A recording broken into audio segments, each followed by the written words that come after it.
तो यो WhatsApp guys, तो आज हम पीओएच का 4 पार्ट लेके आ चुके हैं। बाय द वे ये पार्ट बहुत ही ज़्यादा मज़ेदार है और आपको इसमें बहुत ही ज़्यादा मज़ा आएगा।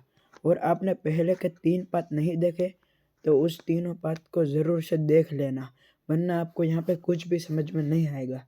अगर आपको वीडियो अच्छी लगे तो लाइक, शेयर और सब्सक्राइब ज़रूर से कर देना। और अब हम कोई भी टाइम नहीं गवाएंगे और चलिए शुरू करते हैं। हमें हमारे फोर्थ हीरो सैम को दिखाया जाता है। सैम एक बहुत ही बड़ा और अच्छा डॉक्टर था और वो हमारे हीरो से बहुत ही ज़्यादा दूर रहता था। आपको पता ही होगा कि टोनी एक विदेश में गया था रहने के लिए। वहाँ उससे एक लड़के की मुलाकात हुई जिसका नाम सैम था। सैम एक बहुत ही अच्छा और भला डॉक्टर था। सैम को हमेशा दूसरों की मदद करने में बहुत अच्छा लगता था। जब टोनी अपने पुराने दोस्त एरन से मिलने गया तब उसने सैम से कहा, सैम, मैं अपने पुराने दोस्त से मिलने जा रहा हूँ। मैं थोड़े दिनों में वापस आ जाऊँगा। क्या तुम्हें मेरे साथ चलना है? सैम कहता है, नहीं, आने का तो मुझे भी बहुत ज़्यादा मन था, लेकिन मुझे काम है, तो हम फिर कभी साथ में चले जाएंगे। अभी तो तुम अकेले जाओ। टोनी सैम से कहता है, ठीक है, तो मैं थोड़े दिन में वापस आ जाऊँगा। तुम अपना ख्याल रखना। सैम कहता है, ठीक है, तो तुम जल्दी से आ जाना और अपना ख्याल रखना और मुझे फ़ोन करते रहना। हाँ हाँ, टोनी ऐसा कह के हंसने लगता है और सैम को कहता है, तो अब मैं निकलता हूँ। सैम कहता है, हाँ भाई हाँ, मैं तुम्हें एयरपोर्ट छोड़ने के लिए आता हूँ। टोनी कहता है, अरे इसकी कोई ज़रूरत नहीं है। अब थोड़े दिनों के बाद का समय दिखाया जाता है। सैम बहुत टेंशन में है कि अभी तक टोनी क्यों नहीं आया और फ़ोन भी नहीं उठा रहा। इसलिए वो उसकी चिंता कर रहा था और उससे रहा नहीं गया। इसलिए वो उसके देश जाने के लिए निकल पड़ा। वो एयरपोर्ट पहुंचा और एयरपोर्ट में बैठ गया और जल्दी उसके देश चला गया। वो देश उसके लिए बहुत नया। वो एयरपोर्ट से नीचे आता है, तभी वो देखता है कि उसका पर्स चोरी हो गया। सैम कहता है, मेरा पर्स कहाँ है?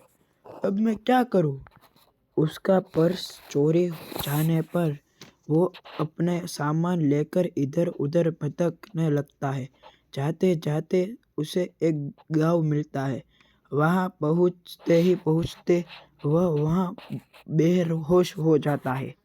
तभी उस गांव के लोगों ने उसके ऊपर पानी डाला और उसे खाना भी दिया। और उसमें से एक गांव वाले ने टोनी को अपने घर रहने दिया। सॉरी गाइस, टोनी नहीं, सैम को अपने घर पर रहने दिया। फिर वह थोड़े दिन तक वहाँ रहा। एक बार वहाँ बाढ़ आई, तभी एक लड़के को एक बोतल मिलती है। वह लड़का उस बोतल को अपने घर ले जा रहा था। तभी उसे सैम मिलता है और सैम बोलता है, ओ लड़के, ये बोतल तुम्हें कहाँ से मिली? वह लड़का कहता है, ये बोतल मुझे समुद्र किनारे से मिली। सैम उस बच्चे से कहता है, ये बोतल कांच की है, तुम्हें लग जाएगी, इस बोतल को मुझे दे दो। वह लड़का कहता है, ठीक है ये अंकल। ऐसा कहकर लड़का उस बोतल को देकर चला जाता है। सैम उसे बोतल को खोलता है और उसमें से उसे एक मैप की चाबी मिलती है। सैम कहता है, यह मैप और चाबी किसकी है? ऐसा कहकर सैम उसके बारे में सोचने लगता है। थोड़े दिन बाद वो उस मैप पर लिखे गए पते पर जाता है। वो ठीक समझता है और वहाँ जाने को निकल पड़ता है। वो पता एक नदी के तट पर ही था। उसे दिन नदी के किनारे जाता है और वो उस नदी में कूद जाता है। वहाँ उसे एक गुफा मिलती है। वो गुफा बंद पड़ी थी। वो उस चाबी को वहाँ डालता है तो गुफा खुल जाती है और सैम उसके अंदर चला जाता है और वो वहाँ पे महसूस करता है कि वह वहाँ पे सांस ले पा रहा है। वो और अंदर जाता है। वहाँ उसे एक स्टोन मिलता है। उस स्टोन का रंग ब्लू था। वो उस स्टोन के पास जाता है और वो स्टोन उसके पेट के अंदर चला जाता है और उसे वाटर पावर मिलती है। इसी के साथ हमारा पार्ट 4 ख़त्म होता है। अब हमें पार्ट 5 400 सब्सक्राइबर पर मिलेगा। और आपको वीडियो अच्छी लगे तो लाइक शेयर और सब्सक्राइब ज़रूर से कर देना। तो तब तक के लिए बाय बाय।